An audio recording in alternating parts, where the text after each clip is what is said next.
Hvad betyder ordet hjem for dig?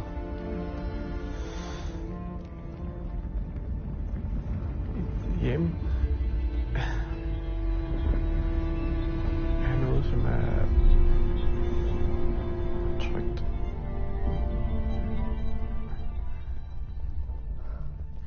Det er noget, som man ved, at man skal være her, at man skal ikke videre. At det ikke er noget, som er midlertidigt.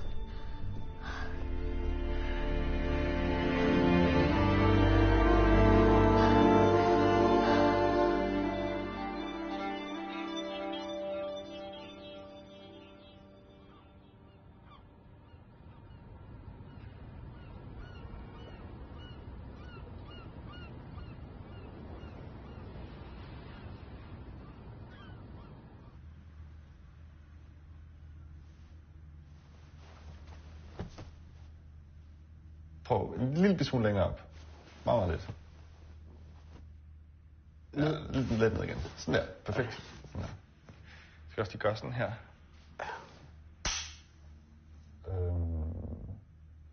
Så hvis du ligesom lukker øjnene nu. Ja. Og prøver at trække vejret sådan dybt ind. Lidt. Og bare slappe helt af.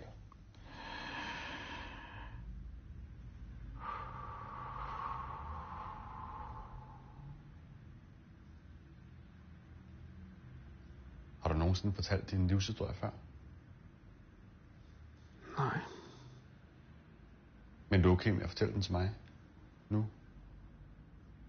Ja. Så tænker jeg på, om du bør ikke fortælle mig noget nu, men bare prøv at tænke tilbage på sådan dit tidligste minde. Altså, hvad er det tidligste, du sådan kan huske?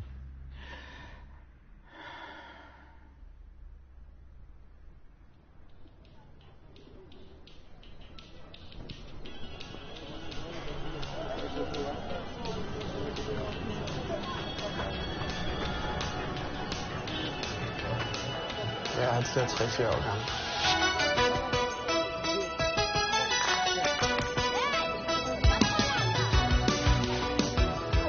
Hvor er du henne? Vi er i Afghanistan. I Kabul.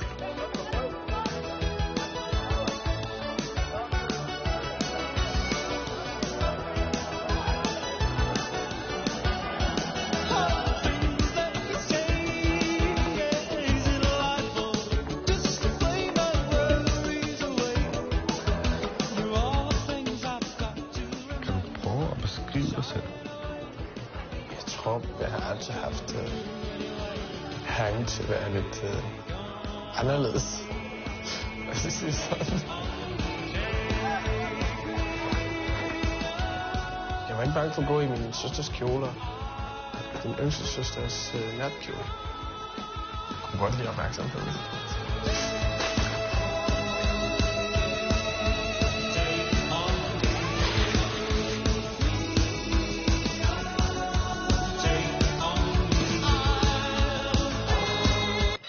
Hvor er du henne i Kabul? I det hus, hvor jeg blev født. Saif, مادر صداقو. Hvor er dine forældre henne? Altså min mor, hun er inde i huset. Det er, altså, det ved jeg bare.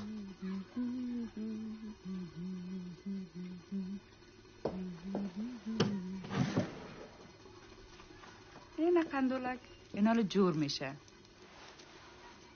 Om aftenen, jeg lægger mit hoved i hendes skød, hun ærer mit hår, så ingen andre kan gøre det ligesom hende. Altså, når jeg ser på min mor, så tænker jeg, jeg gad godt opleve hende ung. Jeg har set nogle billeder af hende, hvor hun har helt sort hår, men jeg husker hende kun med gråt hår. اگه میخوای برو حالا یک ساعت بازی کو تا یک ساعت نانم جور میشه.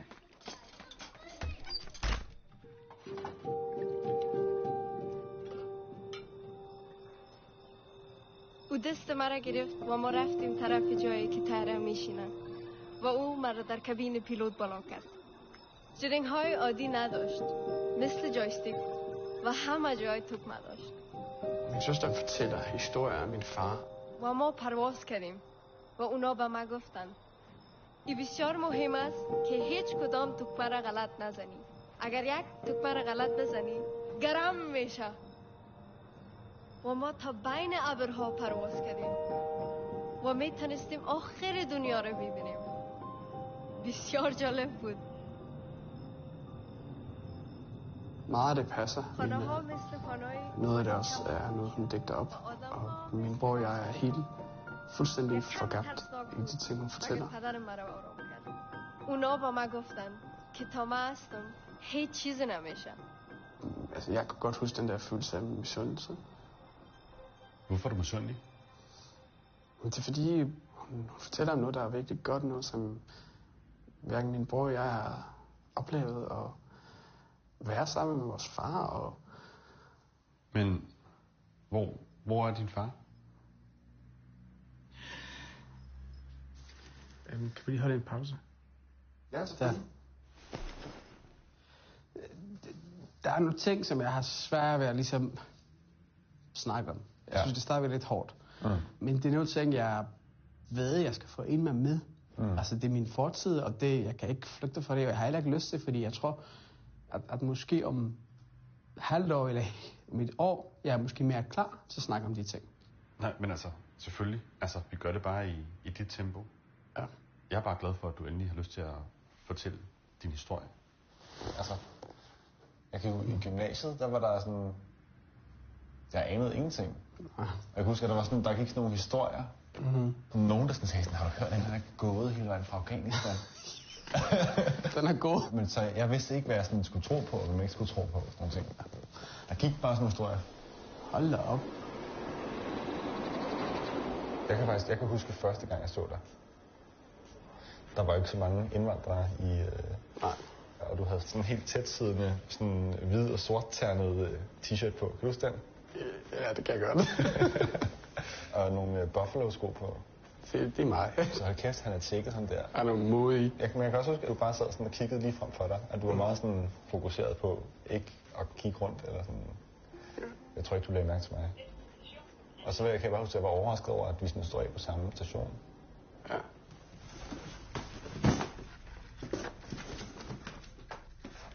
Prøv at se her.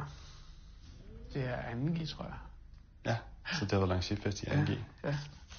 Wow, nogle flotte sko, vi har på, og det hele er bare tip-top. Nej, det er...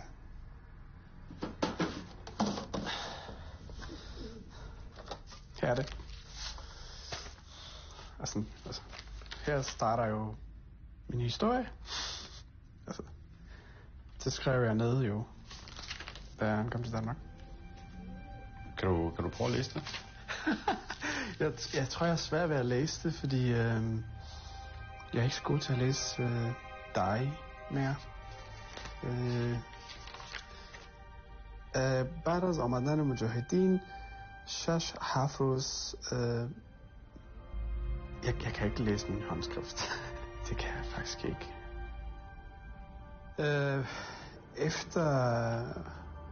Efter Mujahedin altså Mujahedin overtog magten i Afghanistan. تمام فامیل ما کشته شد و زندگی من در خطر بود. De havde dræbt min far, bortført min søster og dræbt min mor og bror. Hvis jeg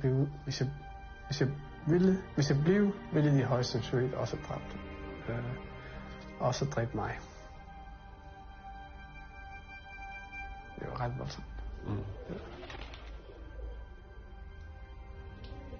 Har du fortalt Kasper nogle af de her historier overhovedet? Nej.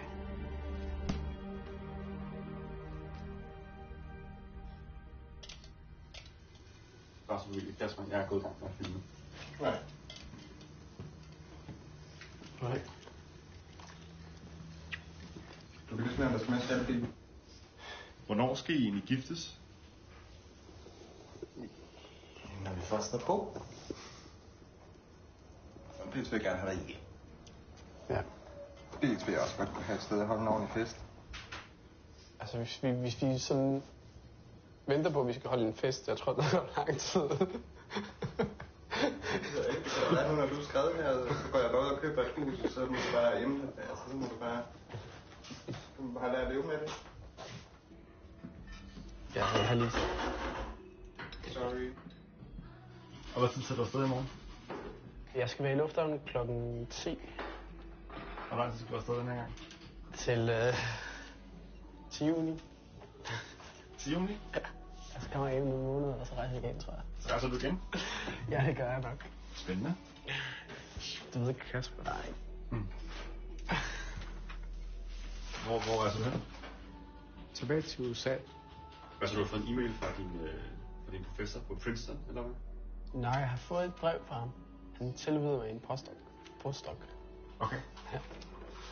Og det så at fortsætte din forskning? Ja.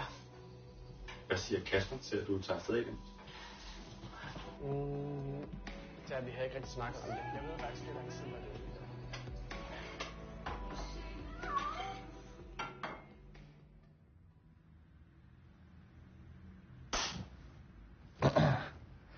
Men altså, sidste gang vi snakkede sammen der for et halvt år siden, der var vi i gang med at snakke om din far.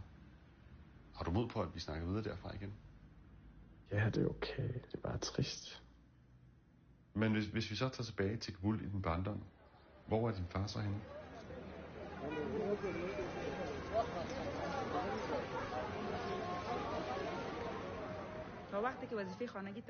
Vi ved ikke rigtigt, hvor han er. Men han er blevet taget væk fra os. Hvorfor blev han taget?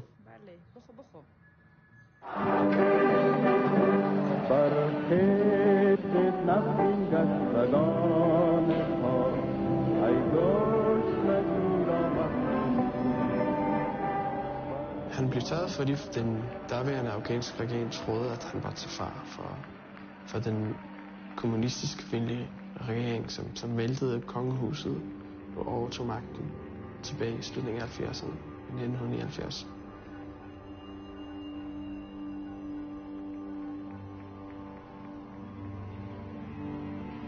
Og så var der omkring 3.000 mennesker, der blev hentet. Og min far var blandt dem. Min mor, hun fortalte om den dag, hvor han blev hentet. Så hun fortæller, at min far vidste. بفرمایید اما دستور رسالتت را بیارید. شما منتظر باشین ما فقط بالا پوش خودم میگیریم درست مرکز چون اونا پشت ما آمدن برای اطلاعاتی رو نگاه کن تشویش نکن ما تهدیدی به هیچ کس نیستم به زودی پس میرم Så blev han sat i fængsel. Hun fortæller, at familien får lov til at besøge ham sådan ret tit. Men efter 3 måneder forsvinder han. Bare sådan.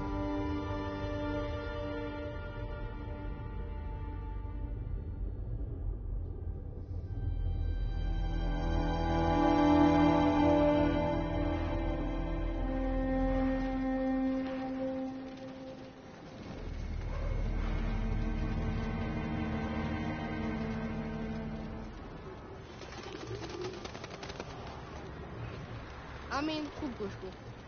مهم است که تا رو بلند بگیری و سخت محکم بگیری. Jeg tilbringer rigtig meget tid sammen med min bror. کم کم باید کش کنی. Han er sådan en rigtig dreng. Han har beskidte hænder, og han har duer op på vores tag. سخت محکم بگیر. امین. امین. تمام ده. تمام ده.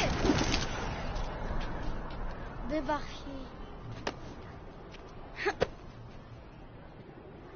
من 62 کار دارم. تو چند دانه داری؟ 52. اگه من به تو ویویک مشرانه بیتم تو انیل کبوره به من میتی؟ نه. خیر سابیا؟ گفتم نه. هیچ علاقه ندارم. اما تو خود 2 انیل کپور داری.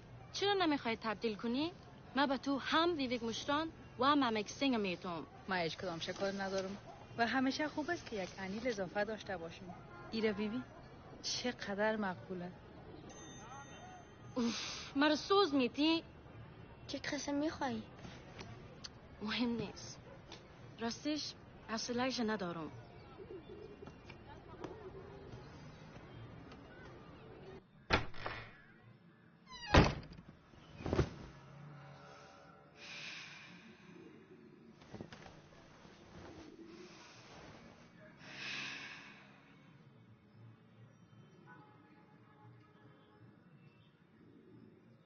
Hvornår blev du egentlig sådan selv bevidst om, at du var homoseksuel? Altså, jeg var ikke særlig gammel. Og jeg tror, jeg havde også sådan nogle fantasier omkring mænd, da jeg var sådan 5-6 år gammel. Jeg husker en af dem meget, meget tydeligt. Ja. Altså, jeg var ret betaget af Jean-Claude Van Damme. Honestly, jeg havde fantasier om ham. Ja, jeg kunne også godt lide Jean-Claude Van Damme, men det var af andre årsager. Nej, men jeg... Min var helt sikkert anderledes liking.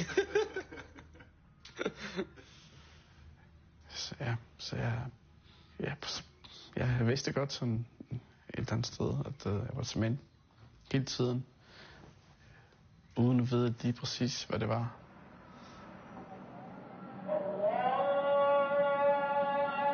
Så i Afghanistan, der fandtes ikke homoseksuelle. Der findes ikke engang et ord for det. Det bringer så meget skam over familien, og det... Så det var virkelig svært for mig at også acceptere at være homoseksuel.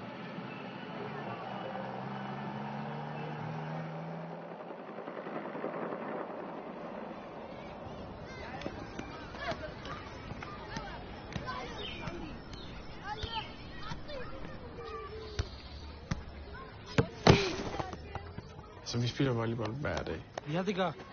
Min bror og jeg, vi er rigtig gode til det. Og min bror, han er sådan virkelig høj, og han er virkelig god til at sådan smashe. فكرة بيجي.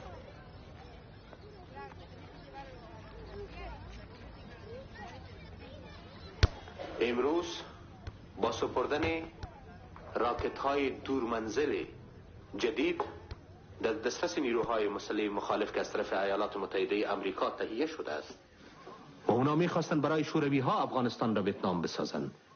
مگر ما برای شما میگوییم که با ادامه چنین کمک‌ها و دادن چنین وسایل کشتار دست جمعی علیه مردم افغانستان برای امریکا با ویتنام دوم مبادل خواهد شد.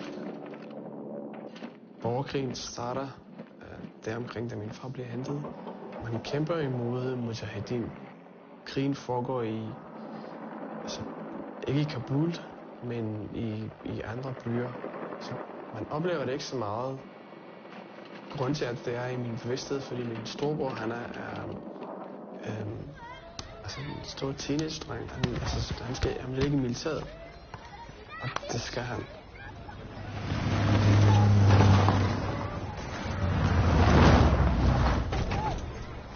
أكثر اشتقاص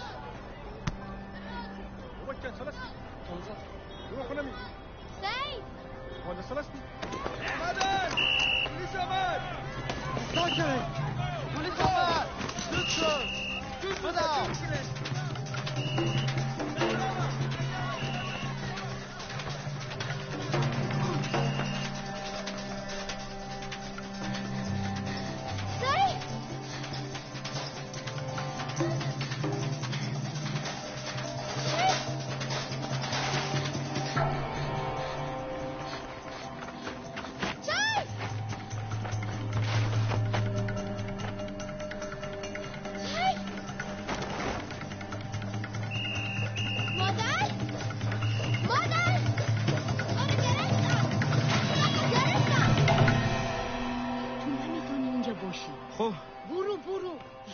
پیش کاکا مدید برو پد شو پیش از اینکه تاریک شوه پس بیا احتیاط کن Storebror, han er konstant forflygtet. Og min bror er ikke den eneste. Der er tusindvis af afghanske drenge, som ikke vil være i krig. Der er jo god forklaring, for de fleste af dem, de vender ikke tilbage. De dør.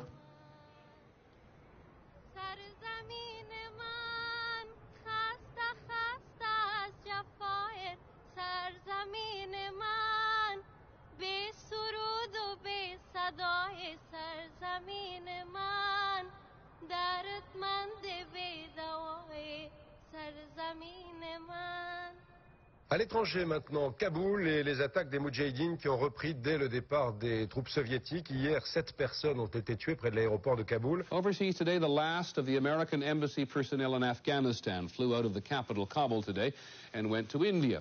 Most other Western embassies are either closed or closing. The conventional wisdom is that when the Soviets have finally completely withdrawn from the country sometime in the next couple of weeks, the Afghans will set on one another and the capital will be even more dangerous than it is now.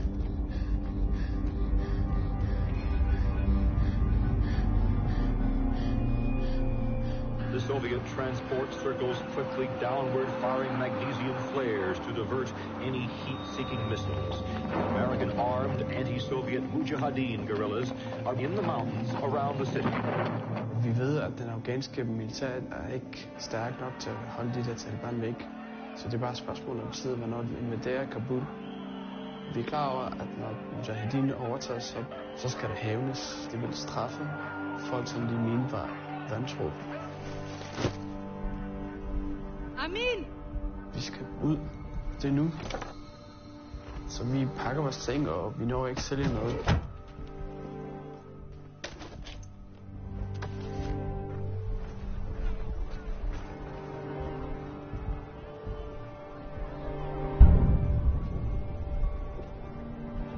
Amin, بیا.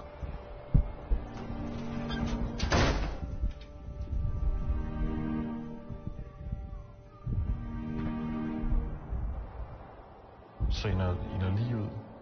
Vi er sådan lige i kammeret lige før det hele starter.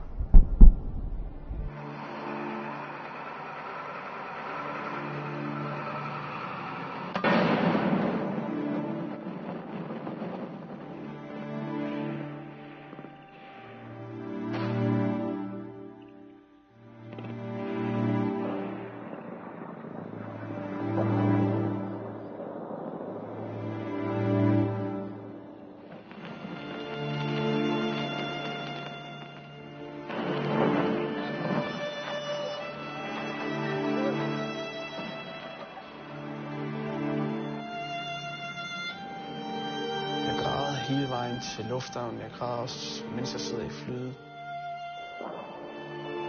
Ja, gør det lidt.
Vi flygtede til Moskva.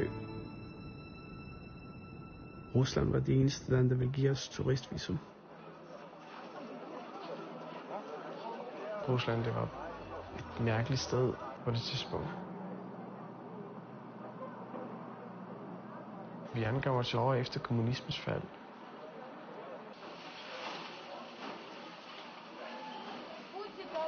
Folk sulter, og supermarkedet er bare helt tomme. Der er inflation hele tiden. Hver tredje måned trykker nye sedler konstant. Der er rigtig meget kriminalitet, og politiet kan man overhovedet ikke stole på.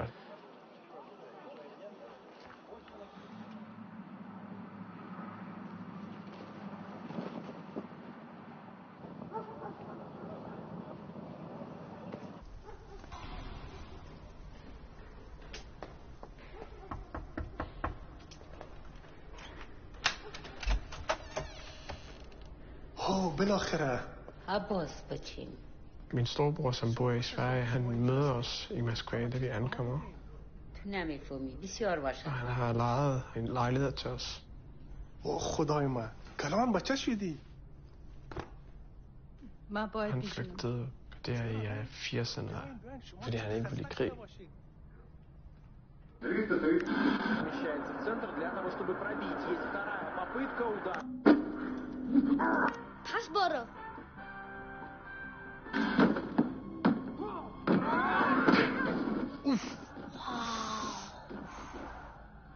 به زودی اینا را به سویدن ببریم که مکتب شروع کنن. اگه منتظر بانیم دیر میشه. باز کلان میشن. بله. تو چطور هستی بچه؟ زندگی در سویدن چطور است؟ خوب است. پاکاری زیاد پیسه نداره اما خوب است. این $4600 بگی. ایره ما جمع کرده بودم دیگر باز روان میکنم. تشکر. چی وقت پس میری؟ فردا. ما فقط 2 روز رخصتی گرفته بودم.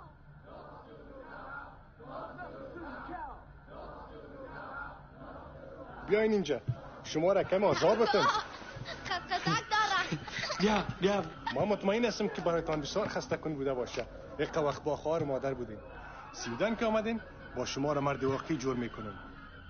باز میبینین دخترها در اونجا بسیار مقبول هستن.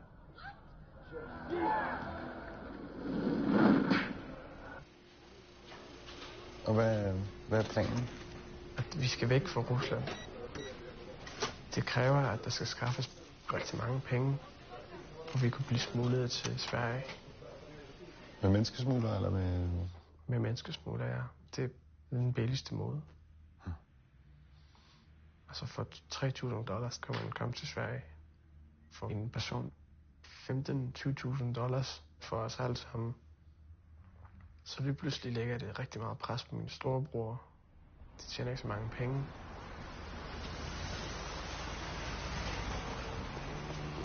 Стоп. Документы, пожалуйста. Документы. Стойте, где стоите.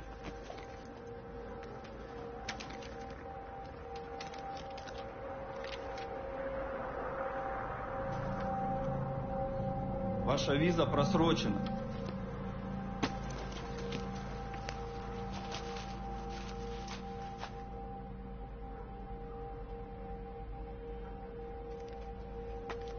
Спасибо. Можешь идти. Проваливай.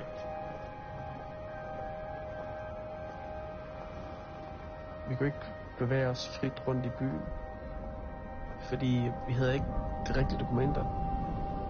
Så vi boede i Rusland sådan illegalt. Altså, jeg flygtede fra politibetjentene, hver gang jeg så den på gaden.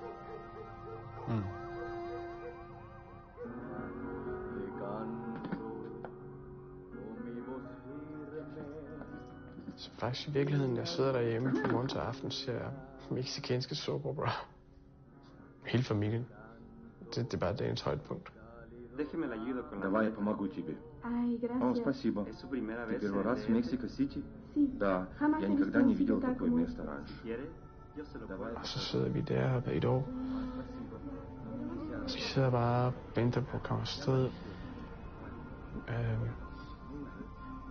Det er rigtig svært for min storebror at skaffe så mange penge.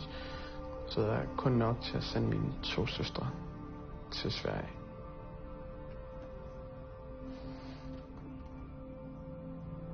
وقتی که رسیدین با ما حتما زنگ بزنین. حتما. از طرف ما با آباجان سلام بدین. Man får ikke vide så meget, hvordan den her rejse kommer til at foregå. Fordi nogle gange menneskesmuglerne ved ikke engang selv. Så sidder man bare og venter på det der opkald fra Sverige, hvor man håber, at de ringer og fortæller, at de er kommet i sikkerhed. De der menneskesmuglere, de er bare nogle møgsvin.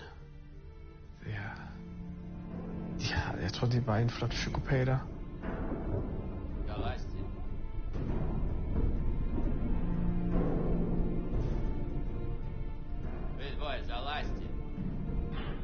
De bliver læsset ind i en fragtcontainer. Rigtig mange personer.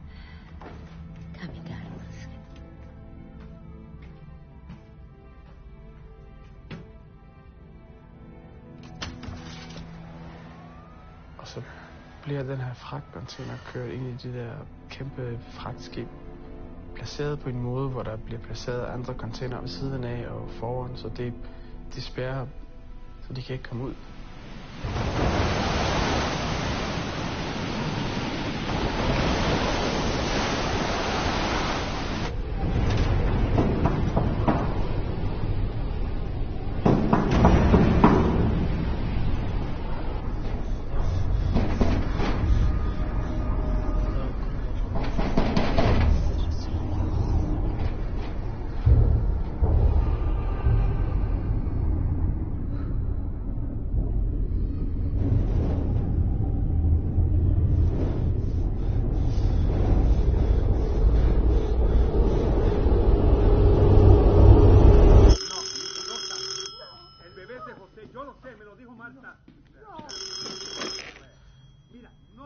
Det var min storebror, der ringede.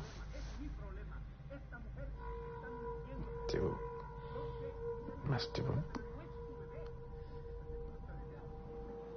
Allt såg ut som vanligt när MS Estonia anlände från Tallinn till Värtahamnen i morse. De 1100 passagerarna var helt ovetande om det drama som utspelats ombord. Det är en oerhört cynisk transport. Det är ett handel med människor som alltså saknar motstycke. I en tillsluten inparkerad trailer på nedre bildäck kämpade igår kväll 64 gömda flyktingar för att komma ut. Det är oklart hur länge människorna befunnit sig i trailern. Av de 64 flyktingarna är 26 barn och den yngsta är bara 8 månader.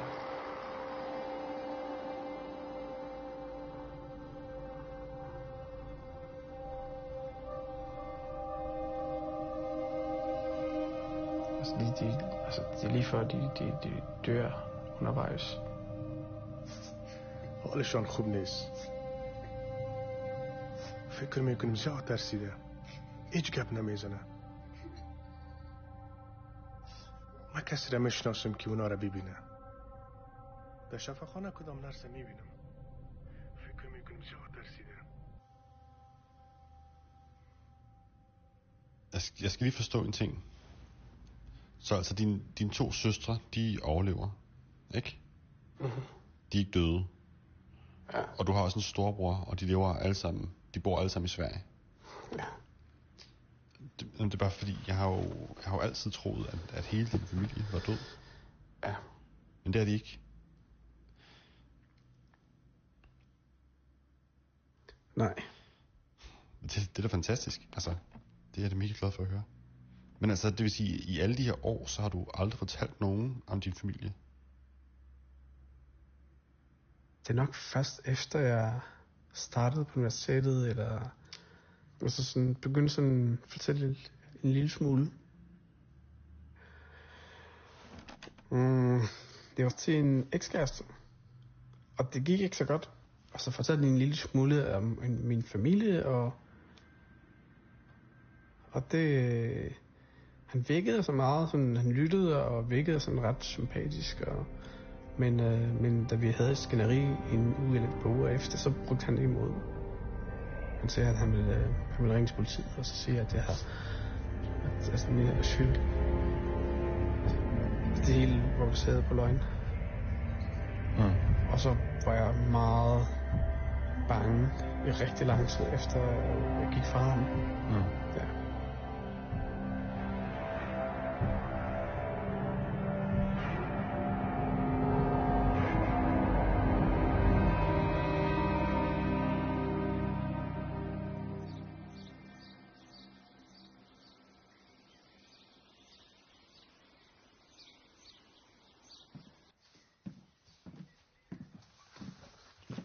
Det er et fedt hus.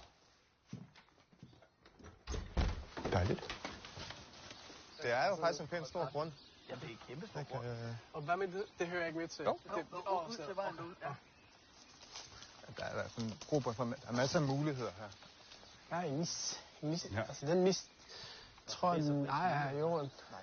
Det er ikke godt, fordi hvis vi har mindst gatto herovre, så bliver det spørgsmål, det her. Ja, det kan jeg godt se. Altså, den er beplantet. Kalpen, der kan være, I siger i Danmark. Jeg siger bare, mis. Mis. Kom her, kat. Den vil gerne flytte lidt, ikke også? Men skat, det er fedt, fordi alt det der står hen der, det er sådan noget. Hele vejen hen. Ja, det er sådan noget hele vejen. Eller er det ikke? Det er der hasselnød, ikke? Jo, det er. Den er sød. Det er hasselnød. Er du enig? Ja. Jeg skulle lidt tvivl, om det er det. Nej, det er ikke hasselnød. Det ligner bare... Ja.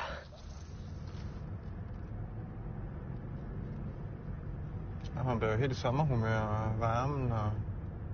Men kan du sige dig selv på det? Ja, det kan jeg godt. Kan du godt det? Ja, det kan jeg.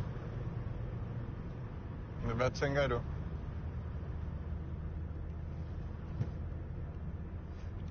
Vil du kunne være derude, skat? Altså, jeg gider han ikke bare sidde derude og kukalure alene?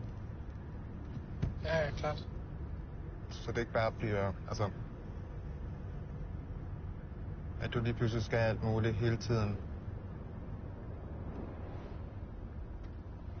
De små landeveje og de store marker, de minder mig om den tid, da jeg boede på asylcenter.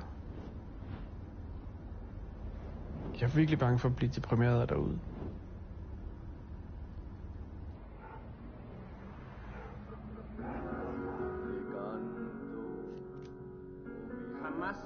Ты никогда не будешь в нашей семье.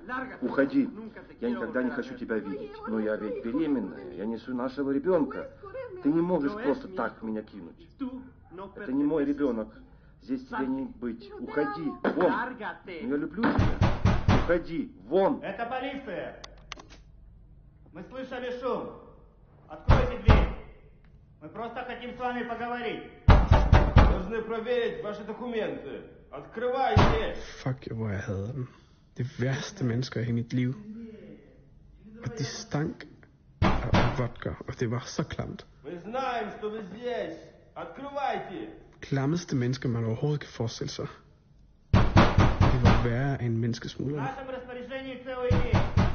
Мы будем стоять здесь, пока вы не откроете дверь. Jeg kan ikke huske den dag, vi flygtede fra. Jeg kan slet ikke huske, hvordan vi gav fra Rusland til... Jeg kan ikke huske det. Vi har kørt, tror jeg, i mange timer. Nu kan jeg godt huske det. Vi kørte i sådan en lastbil, der fragter altså træer, der bliver fældet, og så kører de også. Og så bliver vi læsset af på et eller andet tidspunkt i en skov, og så skal vi sidde der og vente, og det er helt vildt koldt. Og vi har ikke sådan rigtig ordentligt tøj på.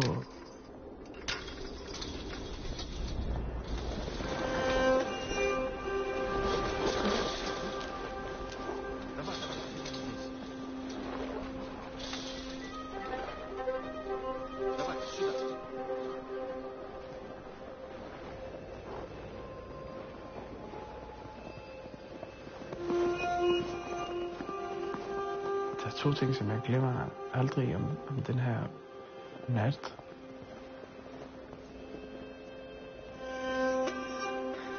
بیا مادر جان ما باید پیش بریم بزنی پیره که اینجا نره بزنی پیره قاچاق آورده پیسه ما رو سر کل بسریه تیخه Støjte! Sabber!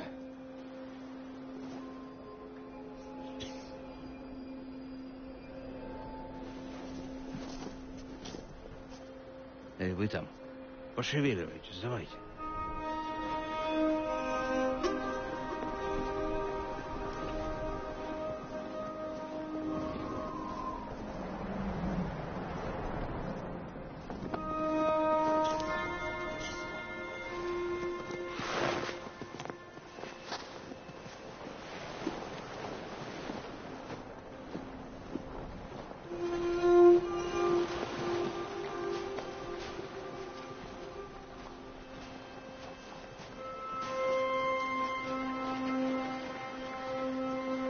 داشته از اون طرف مردم میشه چی فکر کردم؟ ما داره میرسیم ما باید این کار کنیم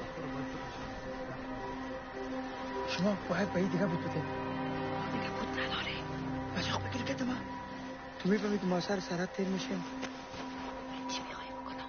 باید تو رو بکشه نمیتونه که بوتایشو بکشه اگه تو نمیکشیش بوتایش من میکشه Что за происходит? Нельзя останавливаться. Вы должны продолжать идти во что бы то ни стало. Мы же вам говорили об этом. Давай, пошли. Петя, ты с нами залезь. Не, нако. ما بغالش میکنم. Понесу. Мы вас ждать не будем. Пошли, давайте. نترس بچیم. کوکو با ما کمک میکنه. خدا خیر ببینید.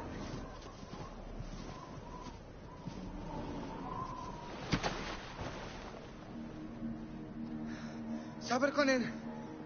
آرام برین. Ну, сколько можно?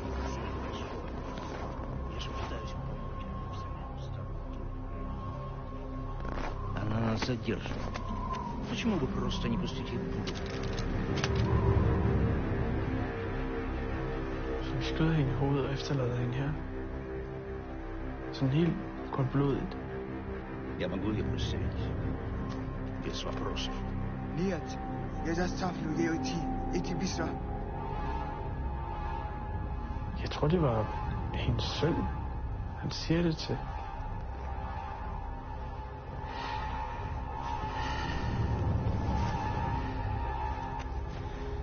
Min mor var gammel også.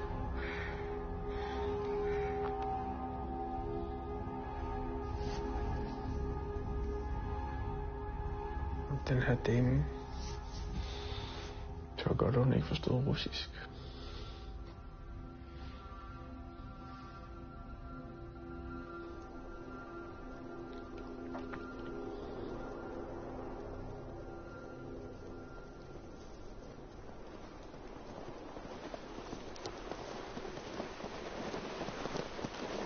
De har skaffet sig den her båd, som skulle sejle os til Sverige. Sejle over Østersøen til Sverige. Jeg ved, at den der båd, den kan ikke... Min mor, hun er sindssygt bange for vand. کل دایی کشتی میریم؟ نه فکر میکنم. اما جای کافی نیست؟ نمیتونیم. باید جای باشه. با در چی؟ با هیچ وجه راضی نمیشه در کشتی سفر کنه. مجبور است. نمیتونه اینجا بمونه.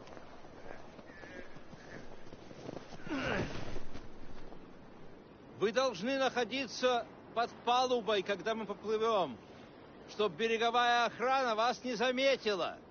Мы там все расчистили внутри лодки. Там полно места. До Швеции идти 2 дня. Все, поехали. На.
Tror jeg, og så begynder bare folk at kaste op. Altså, der er helt virkelig slemt.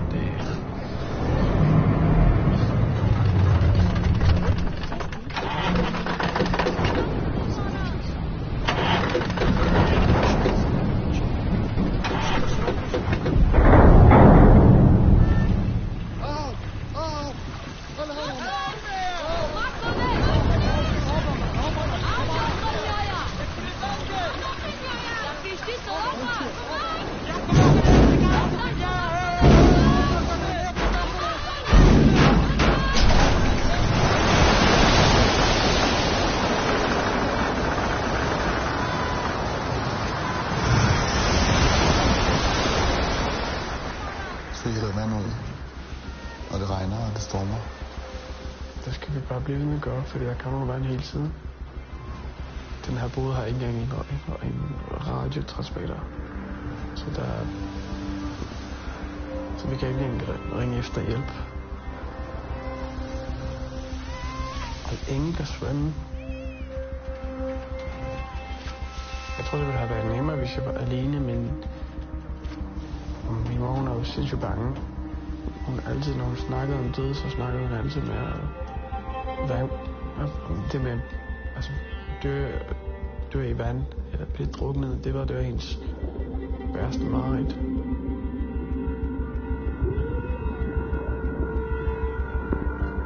Hvad tænker du der? Jeg tænker bare, hvem skal man ride fast, hvis den her båd går ned?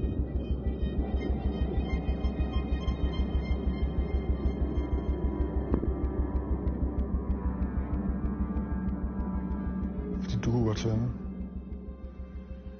Nej. Jeg tror, det var ikke smart, det jeg tænkte på. Eller jeg troede, jeg kunne svømme.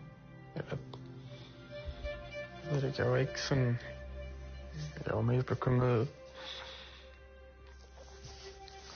hvem jeg der skulle vælge. Mm.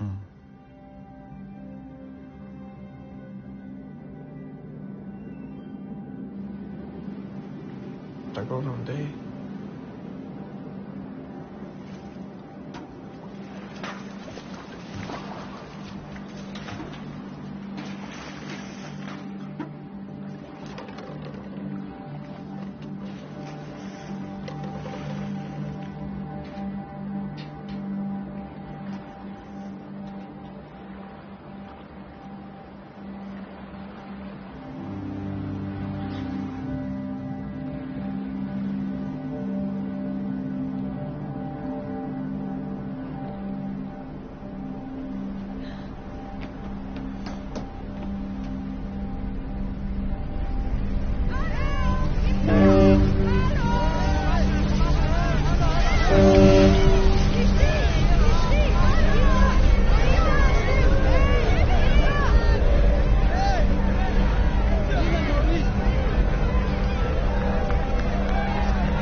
Jeg kigger på det skib, hvor jeg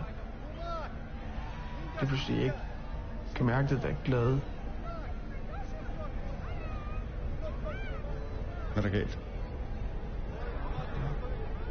Jeg var flov.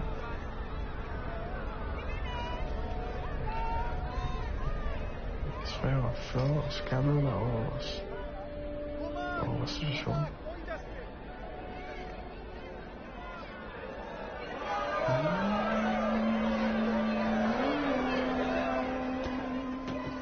Folk vil gerne hoppe og svømme til det skib. Så, altså det var... De troede, hvis de hoppede i vandet og svømmede, så ville de blive hentet af det der skib. Det var lidt sådan... Alle var desperate, og... Så er det der en fantastisk mulighed, at lige pludselig... At... Det de fleste, som ville opnå, var lige der, og man kunne ligesom lige række hånd og nå det.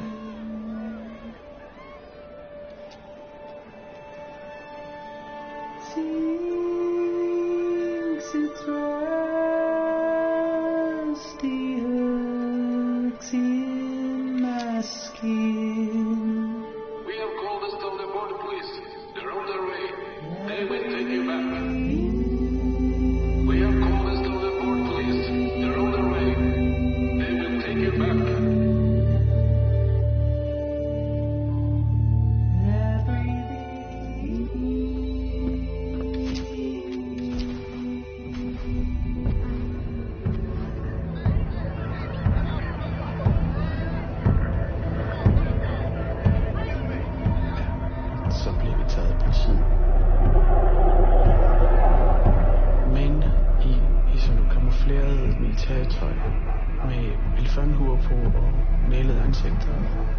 De skriger, de råber fuldstændig sindssygt.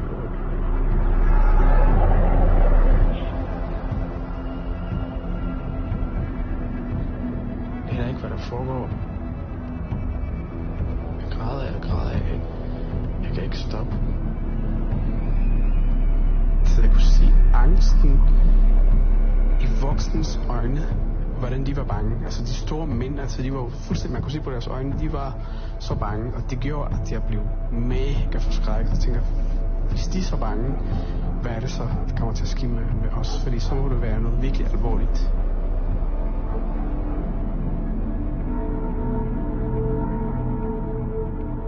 Vi bliver låst ind i en sådan forladt bygning. Der er vagter, og vi sidder ind i det der bygning, som bliver indhegnet samme dag med sådan noget pigtråd. Folk var jo i chok. Altså på den måde, de behandlede os, virkede som om, at det skulle være resten af vores liv. Og vi aner ikke, hvad der kommer til at ske. Ingen fortæller os noget som helst. Der kom indimellem journalister, og så filmede, og vi håbede, at der ville ske noget, men der skete ikke noget. Jeg tror, de fik deres optagelser, og så filmede de noget stakkels flytninger, og så tog de hjem, og så havde de deres udsendelser, men der kom ikke noget. Der skete intet. Ellers var der bare os, og så de der vagter. Altså, det var en af de gange, hvor livet fuldstændig gik i stå for mig. Men efter et halvt år giver de os valgmuligheder, så siger jeg, enten kan I bare sidde her og rådne, eller kan I blive tilbage til Moskva.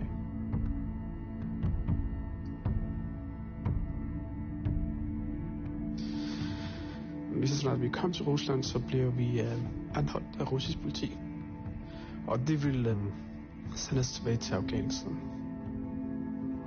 Men heldigvis, russisk politi var så korrupt, at vi kunne give den vores sidste penge. Og så fik vi lov til at gå.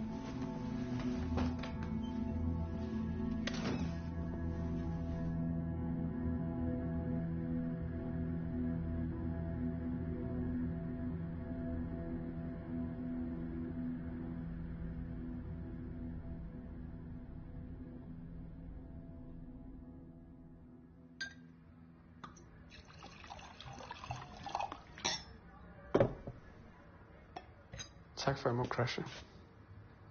Skal du have nogle snacks også? Nej. Hvad er der sket?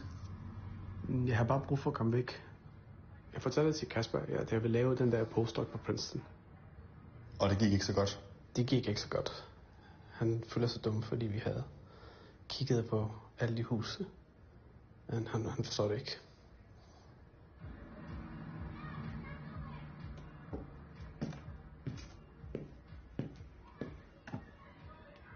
Det virker som, det mere er Kaspers projekt, det er dit. Jeg ved det ikke. Så det er hans drøm, men jeg vil også gerne finde et sted at falde til. Men? Ikke noget.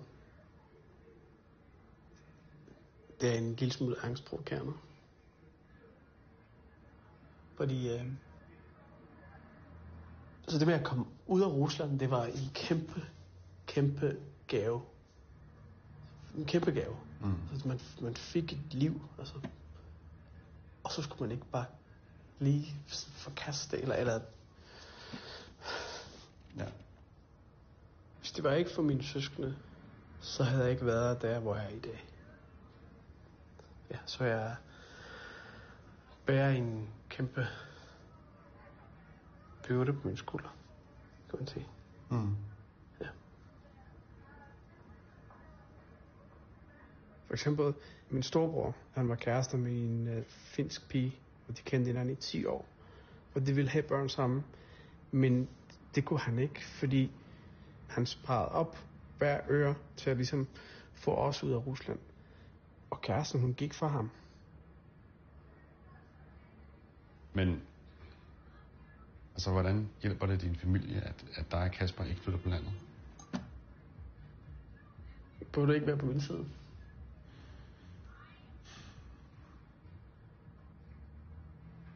hvornår er det, du rejser til USA?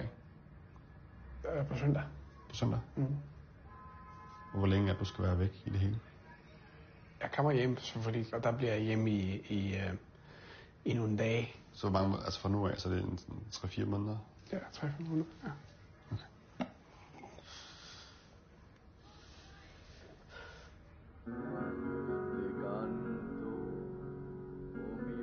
Смотри вот место. Я не верю, что это наше сейчас. Только самое лучшее для тебя, моя любовь. Ты сделал меня самой счастливой на земле. Я сам. Der sker noget med min mor. Hun bliver vildt mærkelig i Rusland. Hun får et eller andet allergi.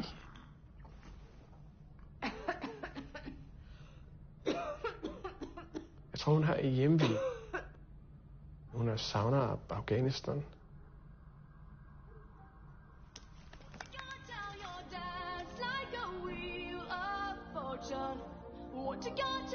Det er meget kritisk, når jeg sidder derhjemme. Og jeg er sådan teenager og vil gerne opleve noget andet. Jeg tager chancen, kommer ud. This is a restaurant of Moscow McDonald's joint venture. This company is known around the world for its strong food service.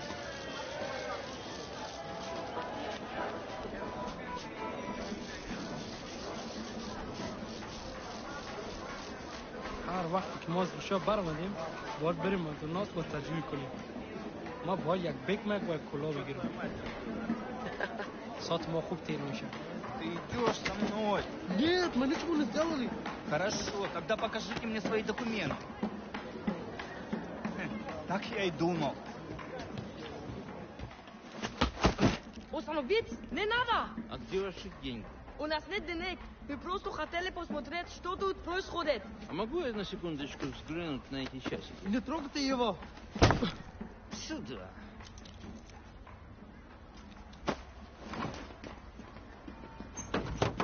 Видел, что я нашел? Ничего, я просто не повеселился. Давай, пошли, садитесь. А что с этими? Этим надо преподать небольшой урок. Товарищ лейтенант? Что ведь натворили? Эти двое жадные, не хотят платить. А она что? У нее денег тоже нет, но мы подумали, что она может заплатить другим. Вы двое. Вон отсюда.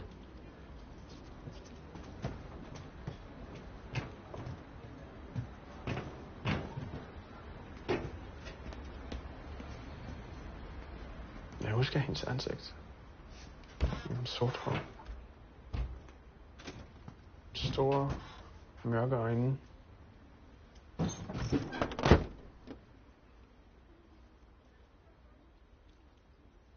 Fuck, hvorfor forsvarer jeg ikke den? Hvorfor ser jeg ikke noget? Eller man bare finder sig i det.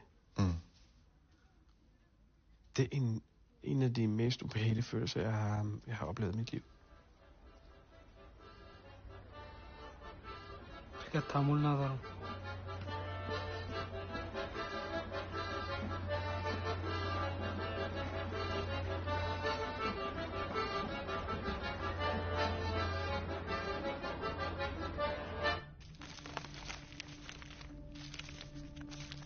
Min bror, han har den der rolle, at han er ikke så gammel, men han har taget den der ansvar på sig, og vil gerne sende afsted min mor og jeg først.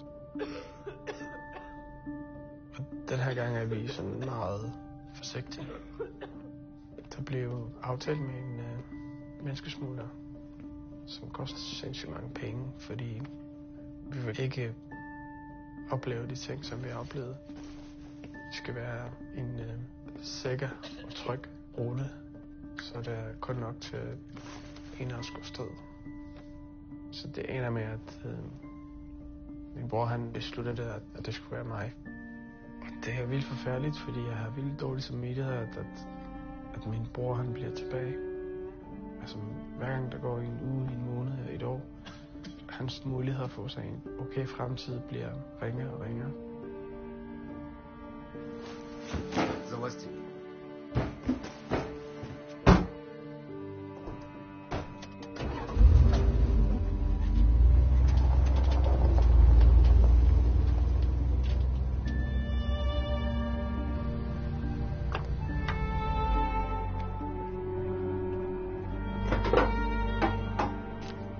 Держите. Вы должны выучить ваши даты рождения и имена наизусть.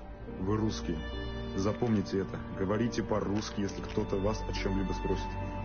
И запомните, сразу как только вы прибудете в ваш конечный пункт назначения, вы должны будете разорвать ваши паспорта. Полиция не должна поймать вас с вашими поддельными паспортами. Иначе они отправят вас назад в Россию. И запомните, с этого момента у вас нет семьи. Это крайне важно. Теперь у вас нет семьи. Они умерли, вы бежали прямо из Афганистана сами, без чьей-либо помощи. Если скажете что-либо другое, вас отправят назад в Афганистан. Что ты имеешь в виду? Тебе нельзя никому рассказывать о своей семье. У тебя нет семьи. Понял? Ну хорошо. А сейчас вам нужно выспаться, у вас завтра длинный день.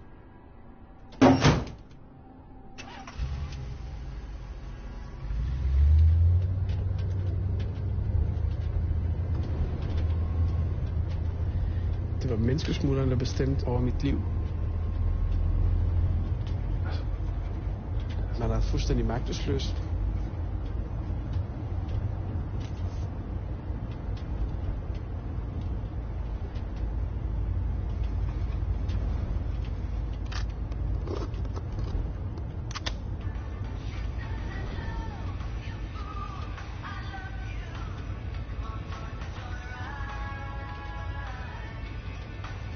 Jeg er sammen med en anden ung fyr.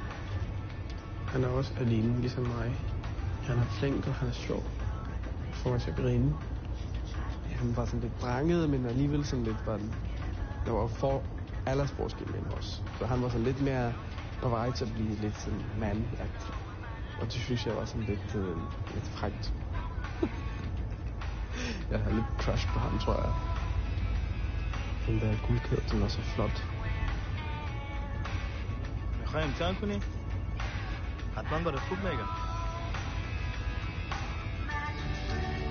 بسیار خوب.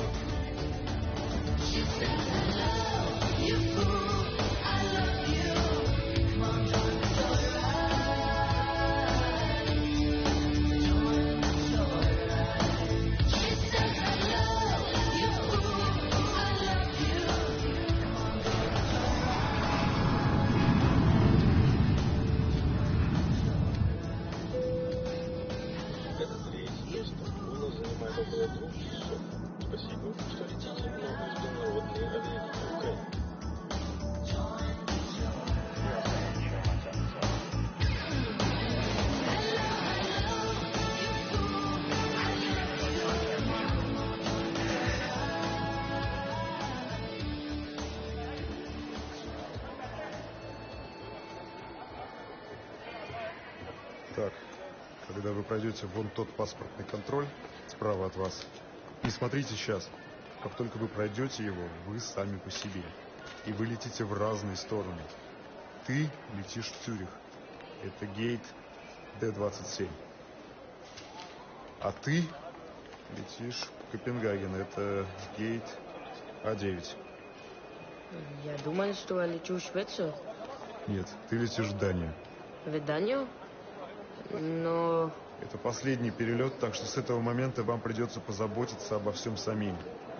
Не забудьте отзвониться, как только приземлитесь. Это крайне важно. Тогда я смогу получить мои деньги. Ну хорошо, идите.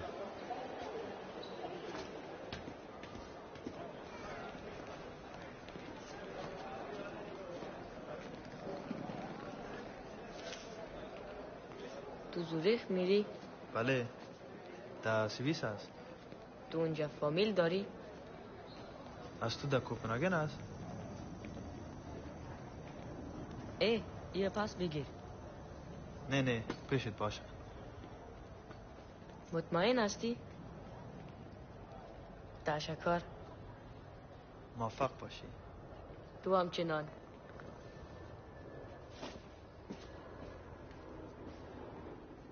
Ja, det er mærkeligt, at jeg ikke kan huske hans navn, når det har betydet så meget for en. Altså når han har været en lille, noget som har ændret, som har haft en stor indflydelse på mit liv.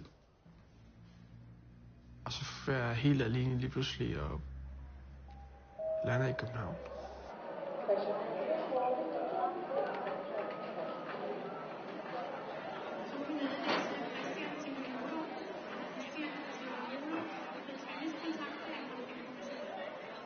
Og så sidder jeg og venter lidt, og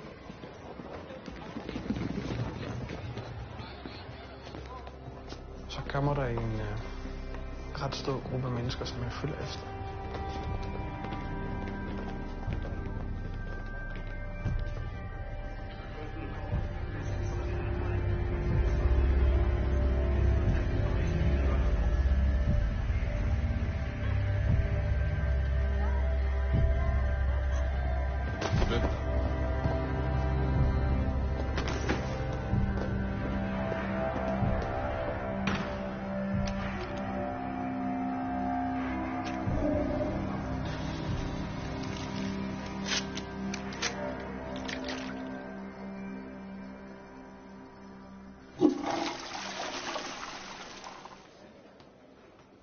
So I say refugee. What? Refugee? Refugee. Where's your passport? Karin er, fordi du er mindreårig og er ankommet uledsaget. Du skal derfor interviews med en værge. Karin اینجاست به خاطر که تو به سن قانونی نرسیدی و بدون همراه. Jeg forstår ikke den her tolk. Han er iraner, og jeg er afghaner, og vi miskommunikerer. Men lad os starte med det formelle. Hvad hedder du? ولی اول با سوالای تشریفاتی شروع کنیم. اسمت چیه؟ اسمت. Amin. Der er lige nogle ting, vi har brug for at vide i forhold til, hvordan du er kommet hertil. ما نیاز داریم بدونیم که شما چجوری آمدین. Du har ingen grund til at bekymre dig. Bare sig, hvad der er sket. نگران نباش. بعد بگو چی شد. Så bliver jeg interviewet i nogle timer, tror jeg. Mange timer. من یگانه پسمانده فامیلی خود هستم. Og jeg skal jo holde fast ved den der skide historie, som jeg har fået ud af menneskesmugleren. پیش روی مادر و خواهرم. Jeg græder, og den her skide historie påvirker mig helt vildt, fordi den passer ikke, men den rammer mig som rigtig. Det er virkelig sådan en ustyrlig gråde, som fortsætter og fortsætter, og jeg kan ikke kæve. ما و پدرم یک سال در دشت فوت کردیم بعد از او کشته شد. Jeg er også overrasket over, at jeg græder over noget, som ikke passer. یک ما وقت گرفت از افغانستان تا درمان کامادم. Så jeg lynhurtigt sætter mig ned og skriver det hele ned. Alt, hvad jeg har sagt. Ord for ord på dig i et sådan en notesbog. Og det er den historie, jeg har fortalt til alle indtil videre.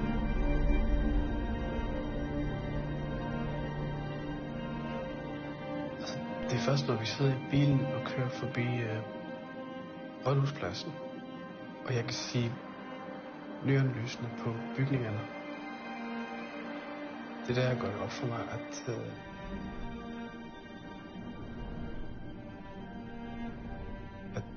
jeg ikke bliver sendt tilbage.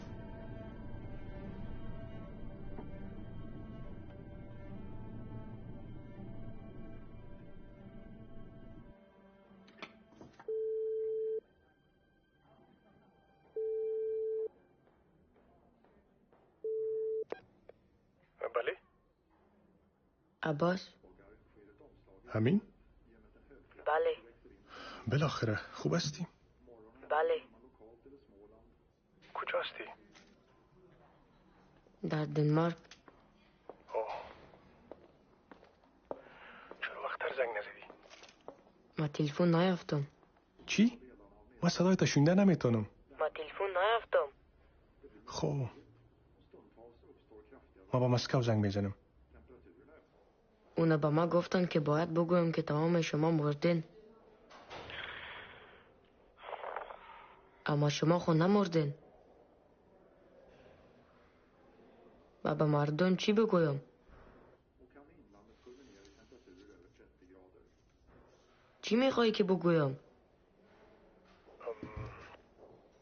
چیزی که قاچاقبر میگم او را باید بگویی. راز نگاه کن. مگم. ما کوشش میکنیم تا ایرا را پیدا کنم که تو را ببینم. باز برات احوال میتم. درست است. خداحافظ.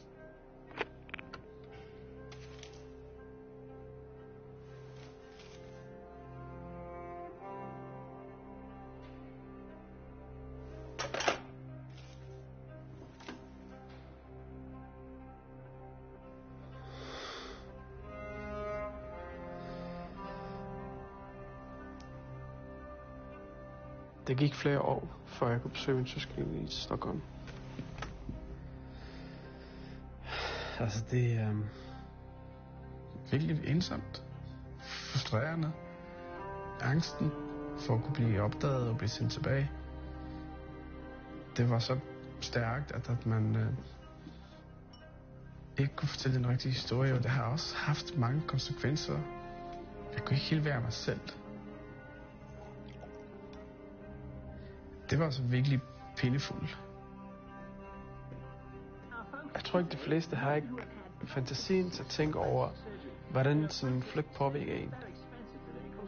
Hvad det betyder for ens relationer i forhold til andre mennesker. Hvor meget det smadrer en. Altså, der var ting, jeg ikke kunne fortælle, for eksempel om min familie. At jeg havde søskende, der boede i Sverige, at min mor levede. Fordi det passede ikke ind i den der baggrundshistorie, så der var sådan hele tiden begrænsninger. Konstant ting skulle modificeres, holdes tilbage og fortrænges.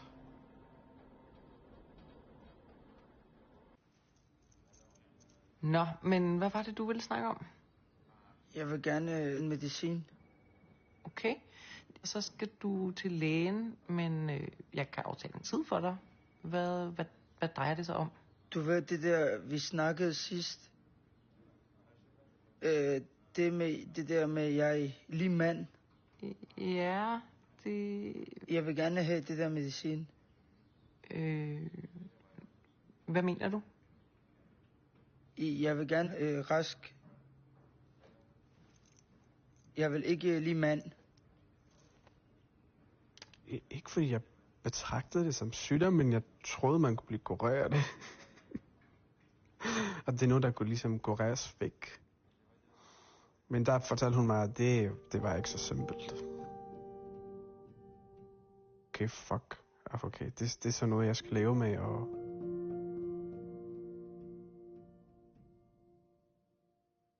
og frygten at blive afvist af ens familie. Fordi man var homoseksuel, fordi det var ikke acceptabelt. Familie betød rigtig meget på det tidspunkt, fordi jeg var alene i Danmark. Og det var det eneste holdepunkt, fordi alt andet var jo fucking crazy omkring vores liv. Så lige pludselig forestillingen at miste den var meget, meget skræmmende. چی وقت به خود نفری پیدا میکنی؟ دخترها در دنمارک مقبول نیستن؟ چطور؟ ما بیایم برات کمک کنم؟ ما مطمئن هستم که یک زن خوب برات پیدا میکنم. Jeg var super bange for at fortælle det til min storebror. Jeg var i Stockholm. Jeg havde ingen planer at fortælle det til ham. Men det skete bare. Han blev ved med sådan plager mig med, hvorfor jeg ikke havde en kæreste. En pigekæreste. Og til sidst, jeg følte mig så provokeret, at jeg sagde til ham, at jeg ikke havde en pigekæreste, fordi jeg ikke var interesseret i piger på den måde. Og så var det bare helt stille.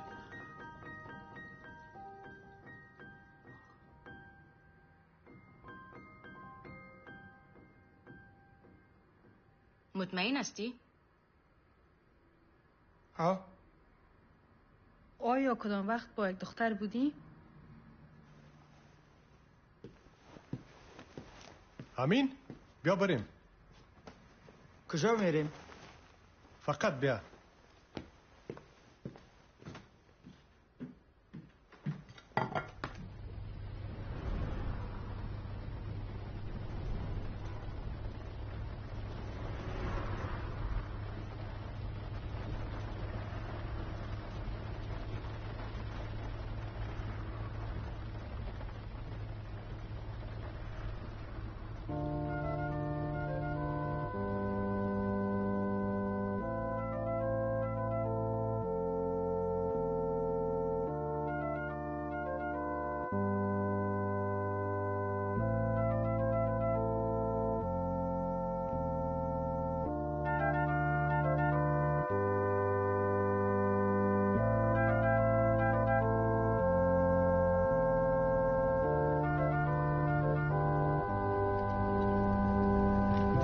بیا.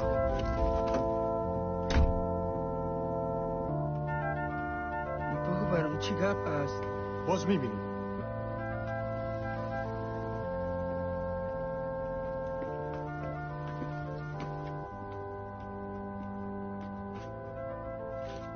برو وقت خوش.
Altid prioriteret karriere.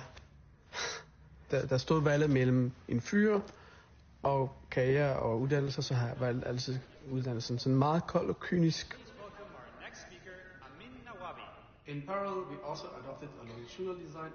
Mine søskende, de offrede så meget for min skyld. De har skulle klare mig godt, så jeg har fulgt rigtig meget ansvar.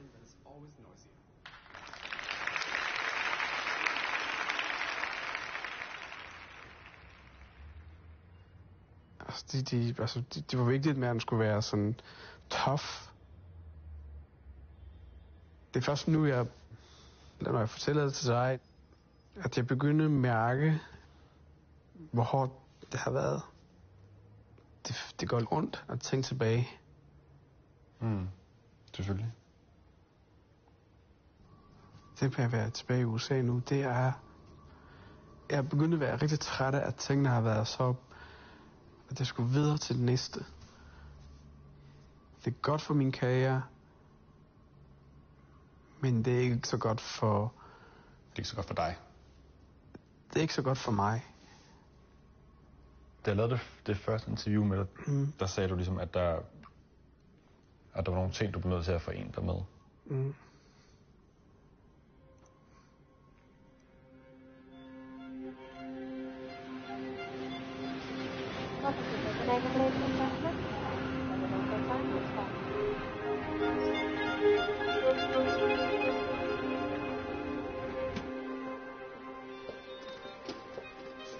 Man bliver voksen.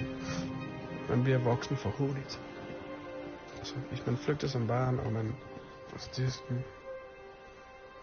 Det tager tid, altså, før man begynder at stole på folk, og... Man er konstant på vagt. Hele tiden. Hele tiden. Selv når man er et sted, hvor der er trygt og rart, så er man på vagt.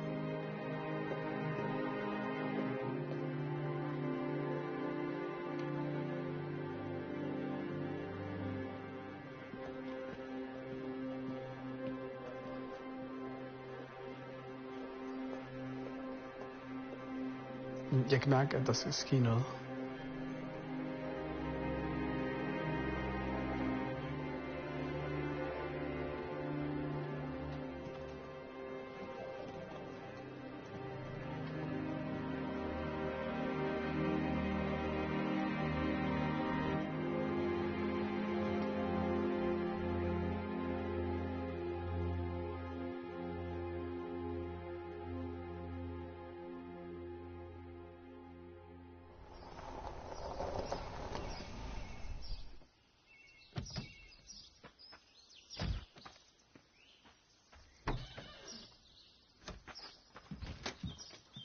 Tada!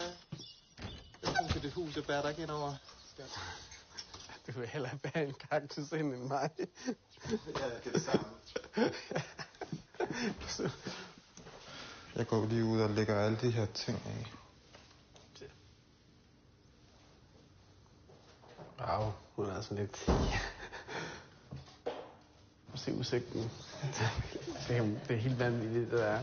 Hver gang man kigger på det, så er det bare... Wow. Ja. Haven er virkelig smuk nu. Det bliver spændende at se, om de overhovedet har tænkt nok til at bo her. Mhm.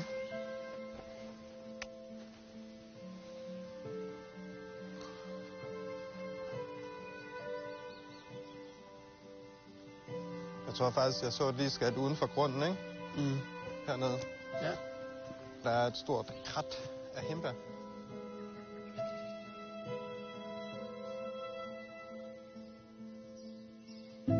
Og så det hindbær er det der. Wow. Det er noget, vi skal bare huske. Hyggeligt, altså. Vi skal huske at holde lidt, ikke? Det er godt her. Ja, her kan man se. Her kan man se bedre musik.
What's left?